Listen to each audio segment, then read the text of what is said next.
Hello, gunfighters, and welcome back to Gunfighter Life, the podcast where we talk about gunfighting the right way, with God at the center, with Judeo-Christian values and real-world first-hand experience. Today, I think a pretty fun topic to get into: gunfighting on a budget. I was initially going to record a pretty nerdy and lengthy in-depth episode on bolt-action rifles, which I think a small section would really enjoy. I think this one's a little bit more fun, and everything going on today in the world, figured this one might be a little bit more lighthearted and about as fun and lighthearted as gunfighting can be. Before we get into the bio and the episode, don't forget to like, subscribe, leave a review of the podcast on iTunes or Spreaker or wherever you listen to your podcast. If you want to skip the bio, skip around 3 minutes and 45 seconds from where it starts. First and foremost, I am a servant of God, preacher, a fisher of men. God is number one in my life, and everything that I do in this podcast is no different, and I don't apologize for that. A little bit about me in the background. I grew up, I guess what you would consider a heathen. Didn't grow up a Christian, but I grew up in the southeastern United States, what most would consider very poor. Hunting and fishing and shooting. Joined the Marine Corps at 17, did a couple of combat tours in Iraq. After my combat tours in Iraq, I was an urban warfare instructor for the United States Marine Corps under Mojave Viper. I also served in law enforcement for several years in LAPD. I worked patrol assignments and more specialized assignments, where by God's grace, He got me through some nasty places in this world of war zones and some of the nastiest streets in the country.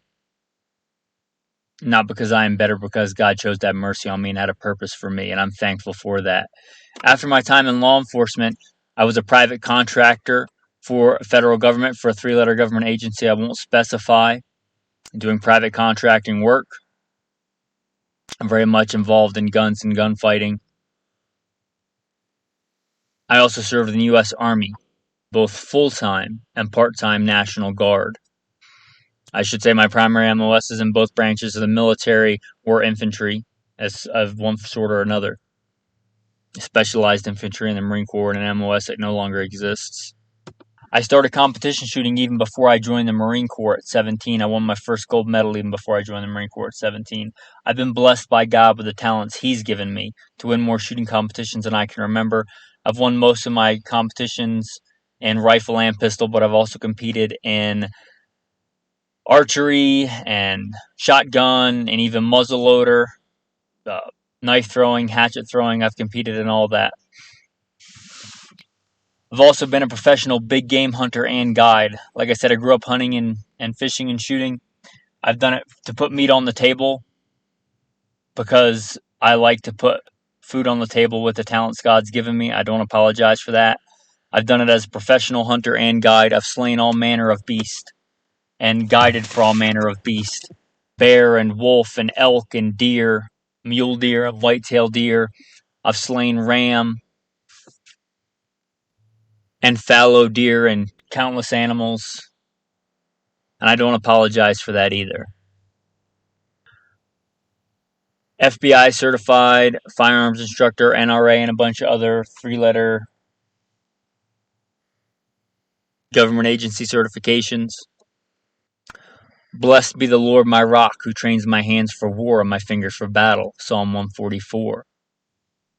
I've been blessed to be the commander of a tactical team, an SRT, special response team, in a large metropolitan area, where our primary job was to stop active shooters.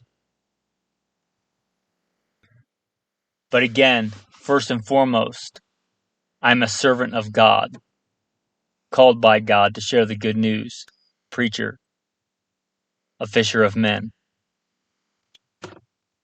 With that, we will roll into the day's topic. Alright, gunfighters, let's get into the day's topic, gunfighting on a budget. There's some obvious reasons for discussing this. One is that we're all in different financial circumstances. A Daniel Defense Mark 18 or a Scar 17 may be out of the reach for some of the listeners. And not for restrictive reasons, government reasons, but just for purely economic reasons. Perhaps you're a young college student listening to this, working a minimum wage job, trying to get into your first gun or your first couple of guns to have a decent gunfighting and survival battery. Perhaps you already have your Daniel Defense or your Scar and your super fancy staccato. You have friends or relatives that are now just waking up that the world is not always a warm, snuggly place where the police are always going to protect them. Food will always be readily available at the grocery store. Maybe you've built up your battery, but you're looking for something for somebody else. Take them from nothing to relatively well equipped. Protect their family, to be able to survive whatever comes, to watch and be ready, to be part of a well-regulated militia. Maybe you want to get somebody else started on that path. This episode will be good for that. Perhaps you want effective backups for your primaries. Again, today may be a good episode for that. With all that laid out, let's dig into gunfighting on a budget. Alright, my number one pick is probably going to surprise a lot of you. You know my affinity for the practicality of a shotgun. It's not a shotgun. That's my number two pick. And I know this might get several of you up in arms and disagreeing, and that's fine. You shouldn't just disagree with me because I have a podcast and I'm putting it out on the intranet. You can have your own opinions. This is my number one pick for getting into gunfighting on a budget. A high-point carbine. They are cheap. They are reliable. They are simple. They are rugged. They are decent at most defensive ranges. They have a reasonable rate of fire. Now, obviously 9mm is kind of the king, but it's not my first choice for this, surprisingly. Especially right now. If you listen to a recent episode about 40. I never really liked 40 in a handgun, but I think right now it's not a bad choice because it is some of the most available. A lot of different formats, a lot of places have it in different loads in stock for about the same price as 9mm or cheaper. Something cool happens when you put it into a rifle length, a carbine length gun. You get 10mm ballistics out of a 40 Smith & Wesson because you burn more of that powder in a longer barrel. You basically, by putting it into a rifle, turn a 40 Smith & Wesson into a 10mm. And anybody that knows the 10mm and knows hunting or handgun hunting knows that the 10mm is a formidable round for anything from bear defense to hunting. It's fantastic for that. And you're getting that in a rifle, in a carbine, especially for a new shooter, is going to be far better for them than a pistol, because pistols are the hardest guns to master and be effective with. Now, 10mm and even 40s can be quite recoil heavy in a handgun. In my experience, even worse than a 45. They tend to be snappier, and I don't like that. But in a carbine, not a big issue. That gun weighs far more, plus you have far more of your body in contact with it. So recoil really isn't an issue in a 40 caliber in a high-point carbine. So recoil, not overly aggressive in that caliber. And again, you're getting 10mm ballistics. And you're getting it in a round that right now is available quite a bit when a lot of others are less available. And again, you get a reasonable rate of fire. You get a simple blowback design. High-point pistols have a reputation for being reliable, but I think high-point carbines even more so. I just looked this up. This is topical. Whenever you listen to this, it may be different, but I'm not even going to mention who, but I just typed into my search bar, and right now there's somebody that listed as available at the cart right now, Smith & Wesson high-point carbine for $259.98. That's quite a lot for that price. And here, I haven't even mentioned one of the number one reasons for this pick, maybe the number one. They're just fun to shoot. A lot of places you go, a lot of places you live, if you live in the suburbs or a city, which a lot of people do, you may only be able to get to, a 25 or 50-yard range a lot of times. This gun's just a lot of fun to go out and shoot. If you're trying to get somebody else, like we talked about, into gunfighting, or you just want to go out and have fun, and be able to shoot ammo that you can replace. Going out and taking somebody and shooting sporting clays, a box of sporting clays you get at Walmart, or going to the Dollar Tree and getting cheap soda or shaving cream cans, and just going out. And let's not forget that shooting, even tactical training, can be fun. This gun's a lot of fun for 250 some bucks, and easy to introduce new shooters to. Maybe you have that Daniel Defense, or what would Stoner do carbine, or whatever your fighting rifle of choice is. Maybe you want something to throw in your wife's trunk, just in case you guys are on a trip and you want something back there. You're not going to worry about it getting beat around. You get that high point carbine, whether in 9 or Smith & Wesson or 45, whatever. A couple of boxes of ammo, a cheap military surplus LBV, a decent white light. These come with, Picatinny rails on them.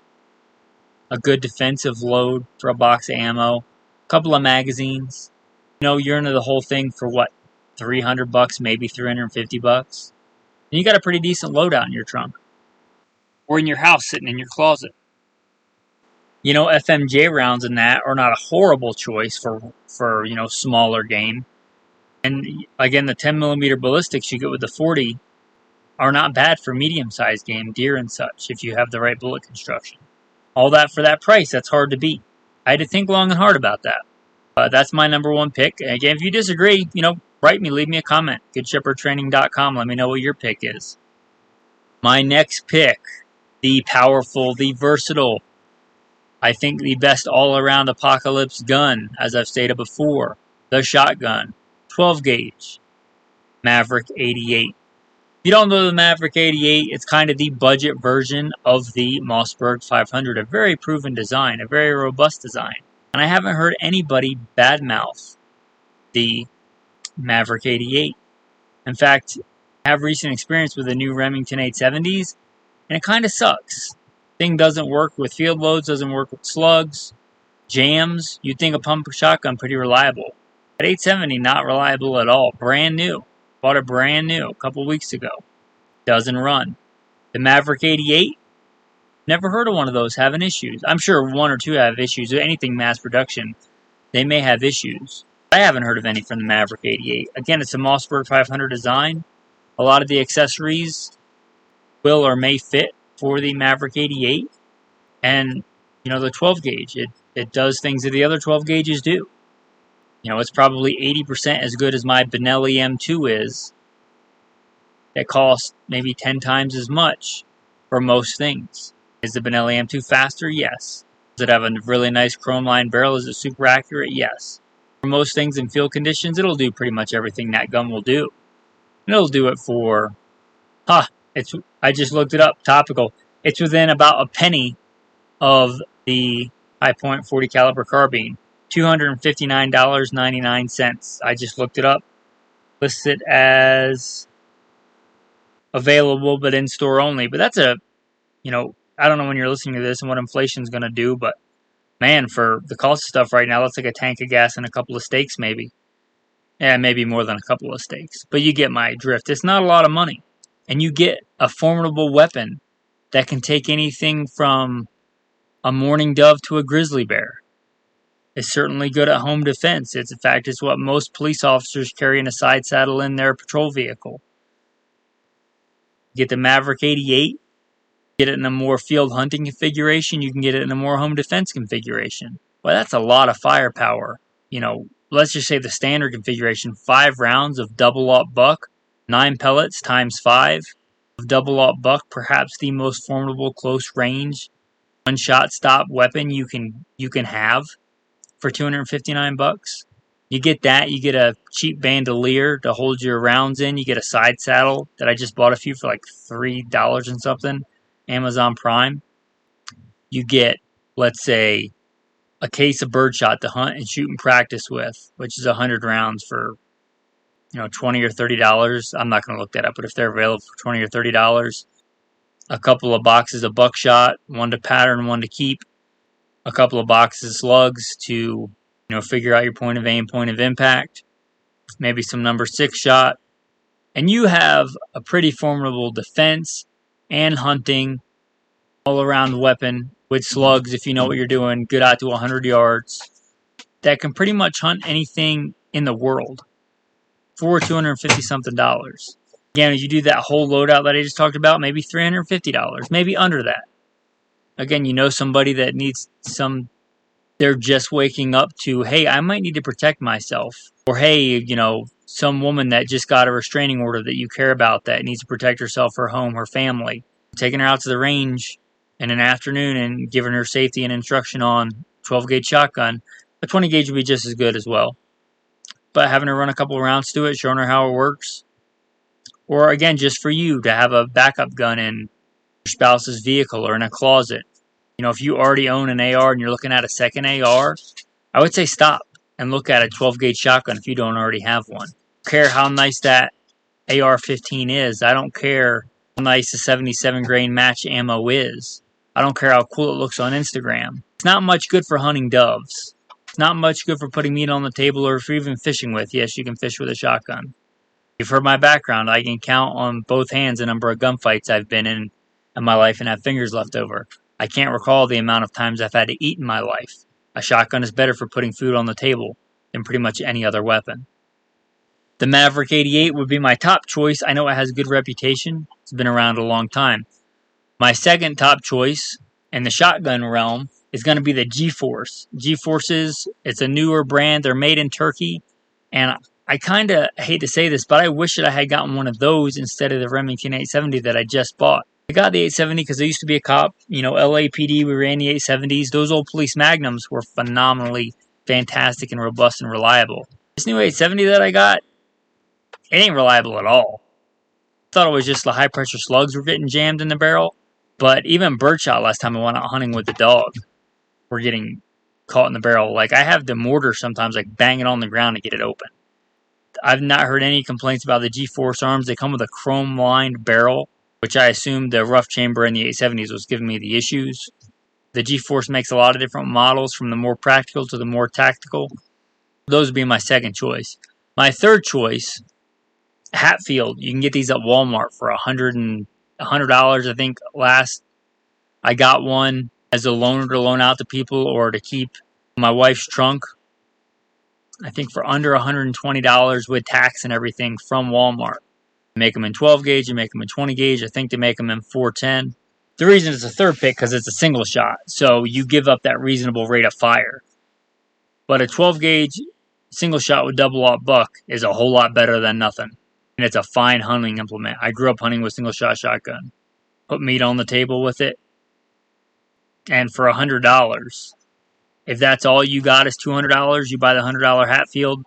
Again, some birdshot, some buckshot, box of slugs, a bandolier, or a side saddle. And that's a pretty well-rounded arm and implement. I've heard that referred to as the modern-day musket, like the kind of do-it-all frontiersman tool. Again, that single-shot shotgun, that Hatfield for $120, will take anything in the world as far as game goes. All right. A lot of you guys are thinking handgun. A lot of people don't have any guns, and they think they want to get their first gun. I see this all the time. And they think, I'm going to get my first gun. I'm going to get a handgun. Wrong answer. If you have a friend that's thinking that, tell them, wrong answer. A lot of people want a handgun for their first gun because I think it's a psychological thing, And I love handguns. I've won more shooting competitions with a handgun than anything else. I practice more with a handgun than anything else. It's the gun that I have on me all the time. Well, I can't say all the time. I don't sleep with it, but I sleep with one close by. But most of the time, a handgun within arm's reach. Why is it not the best choice? They're the hardest to master, they're the least powerful, and these are all generally speaking. They have a pretty complex manual of arms. They're less effective and they're harder to shoot. One of the reasons I love them. I like a challenge. Handguns are great because you can have them with you all the time, but if you don't have any guns, I would not start with a handgun, and I would not recommend anybody start with a handgun. It's less effective, it's harder to master. I think a lot of people gravitate to it, especially new shooters, because it's small. And it's a psychological thing. People think small gun, less intimidating. Again, wrong answer. Small gun, harder to shoot, less effective. I was just disagreeing with my wife about this. I love my wife, obviously. I married her. I love her very dearly. Her first, because she got into guns before she met me, her first gun was a handgun. It's especially women, and manage a firearms and training company. It's the vast majority that first gun people buy, and especially women, is a handgun. And I think it's for that psychological reason. It's smaller. You just want something, and it's small, and it makes them feel good. But if your city descends into the chaos of a war-torn city like Ukraine is going through right now, do you want a handgun, or do you want a 12-gauge shotgun with buckshot, or something else? If you're starving to death and you have to put food on the table, do you want a handgun, or do you want maybe that 12-gauge? Or do you want even that high-point carbine would be better? And a decent handgun is going to cost you, I said decent, not dirt cheap. A decent, reliable handgun, whether revolver or semi-auto, is going to cost you more than the two options we just discussed. But if you say, you know what, I disagree, or I don't care, I want a handgun to be my first gun, or I want a handgun for somebody, or a backup handgun for a budget one. You might think, since I talked about the high-point carbine, I would talk about the high-point pistol. But to me, they're reliable, they're great if you wanted like a handgun to throw in a toolbox or something. But the main advantage of a handgun is you carry it on you. With the exception of the 380, the high-point carbines are really too big and blocky and bulky to carry on you. They're like trying to carry a brick in your pocket. You're probably not going to. One of the main advantages of a handgun, especially in hard times and really bad times, is you can have it and people don't know that you have it. So I think for this, it has to be a size that can be concealed. And I'm saying it has to be a super small concealed carry gun. In fact, I wouldn't go there because they're even harder to shoot and less effective than a full-size handgun. But even a full-size modern design handgun is not super heavy and easily concealable. My everyday carry gun and concealed carry gun is a full-size handgun. Whether that be a 1911 platform or an M17 platform or a Beretta. Those are all, I think, easily concealable handguns. More so than a high point. When you get into reasonably reliable, reasonably capable fighting handguns on a budget, the Smith & Wesson SD9 is going to be my first choice. They do have a trigger like dragging a piano down a dirt road. I would say it's on par with a Glock trigger, which I'm not a fan of. But they are not expensive. As far as good, reliable handguns go. Again, topical. This may change by the time you listen to this tomorrow or whenever you listen to this, but $399 with a stainless slide. Two-tone, and they're decent-looking handguns. Not that that really matters, but they're, a normal size. Glock 19-ish, Glock 17-ish size. And they probably have better ergonomics for most people and better sights out of the box. And we're talking about budget here. So that will be my number one choice. My number two choice would be, since handguns are more expensive than most other things that we're going to talk about, looking for a good used handgun, a police trade-in.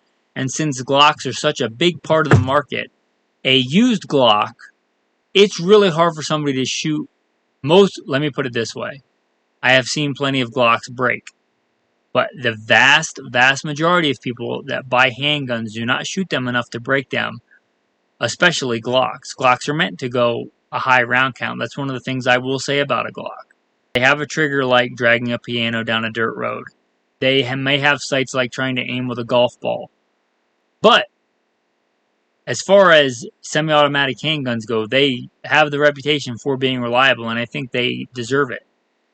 And a lot of people will buy one and shoot it or shoot it a box of ammo or a magazine through it and load it up and put it next to their bed. And then some life event happens and they decide to get rid of it. You can capitalize on that, and you could probably get a used one of those for the price I just quoted for the SD9. The SD9s are not nearly as common. They never have really been liked as much as I think they should have. They're kind of underrated. You're probably not finding a used one of those pretty commonly. You will generally see a lot of used Glocks on the secondary market, especially police trade-ins. And those can be a decent buy because they're so ubiquitous. If you do get one used and you want to, you want to make sure it's in tip-top functionality, you can get a new trigger spring and a new firing pin spring and a new mainspring for, all those springs are probably less than $10 each. Maybe more if you're talking about the newer gens that have a dual captured spring. My third choice for this, if all you're going to have is a handgun, you're already kind of at a disadvantage as far as effectiveness and shootability. Going to a smaller handgun is going to just exacerbate that. But if you wanted a small concealable handgun, or somebody wanted a smaller handgun, and this is a great handgun for its size and weight restriction, is the Kel-Tec PF9. It's been copied by Ruger and some others because it has such a great design. It has a long trigger and a heavy trigger, but for defense it's fine, and it has a pretty smooth trigger actually. The Kel-Tec PF9. Again, topical, I'm looking up right now, they have a gray and black one listed for $279, brand new. For whatever reason, if you have somebody that's intimidated by guns, and even though it's going to be more punishing and harder to shoot, they want a small handgun. The Kel-Tec PF9, they are reliable, they are good, they are American made. And again, I just looked them up and they show them listed for $279 and some change. Again, it's a compact handgun, it's easy to carry. So maybe if you wanted a backup handgun or something like that, not a bad choice.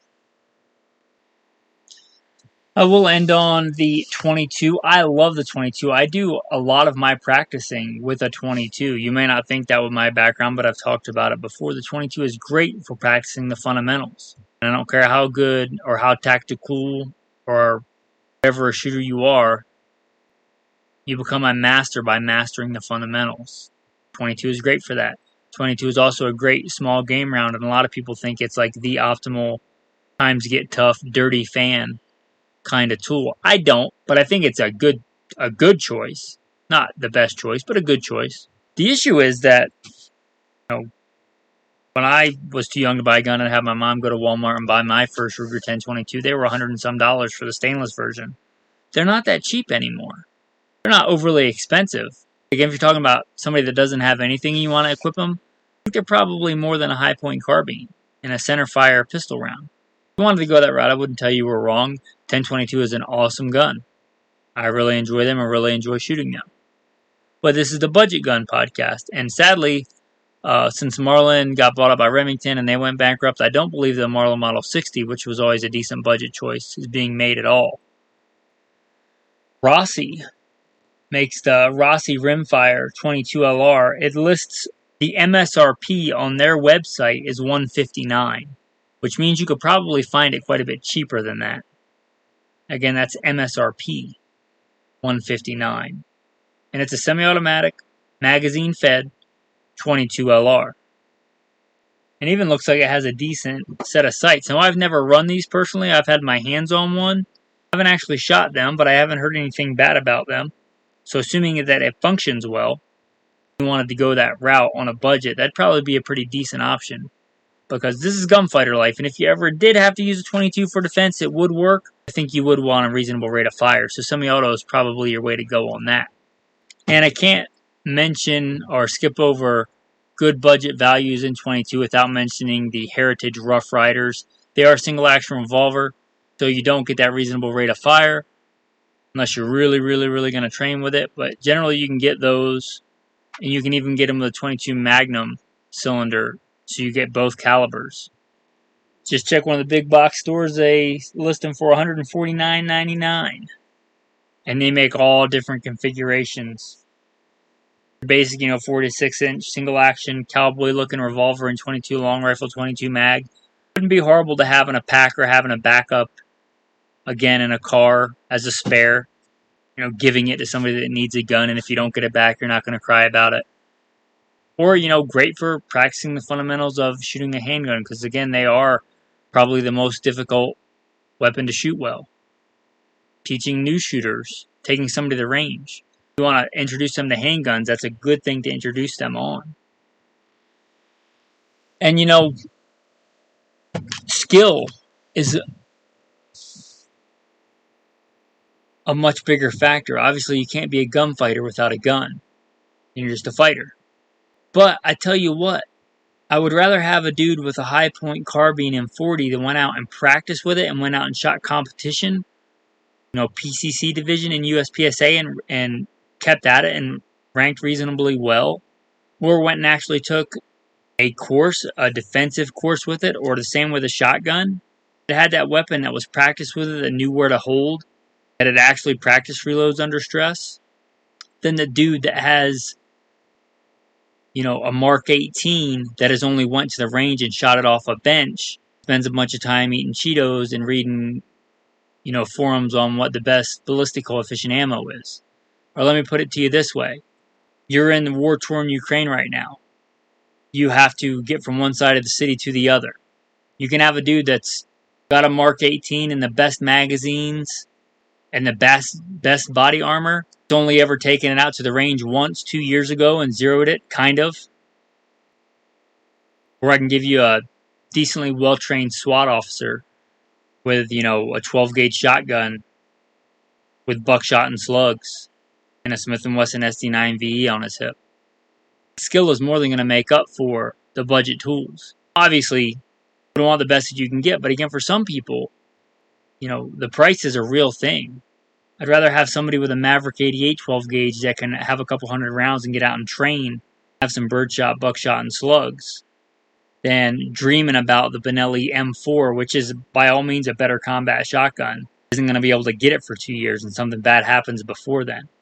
So don't think that you have to have a Mark 18 or a Benelli M4. Do the best you can with what you have. Don't measure your corn in somebody else's bushel. With that, I hope you enjoyed this episode of Gunfighter Life, Gunfighting on a Budget. If I skipped over something you think is a great value, I hope you'll let me know in the comments. You can go to goodshepherdtraining.com. You can just leave a review of the podcast and put your notes in there, and everybody will get to see it. Again, goodshepherdtraining.com. These podcasts are free for you to listen to, and I like it that way. Again, not everybody has money to spare. If you want to support the podcast, because they're not free to produce, again, goodshepherdtraining.com. There's a Patreon link on there. I'll give you some link to some special insider content, practical shooting drills, things like that. Way to directly contact me. And again, that's goodshepherdtraining.com. Your tactical tip of the day. If you do, I'm not even going to edit that out because it's kind of funny. I'm going to leave it in. If you do decide to go with that shotgun because of its versatility, tactical tip of the day: cut shell slugs and wax slugs. Now, this is an audio format. Probably better to go to YouTube and look up how to do this. There's a certain way you can just buy birdshot. It's by far the cheapest of the shotgun shells. Great for defense. People will say it's great for home defense. I have sadly seen someone shot at point blank range with birdshot.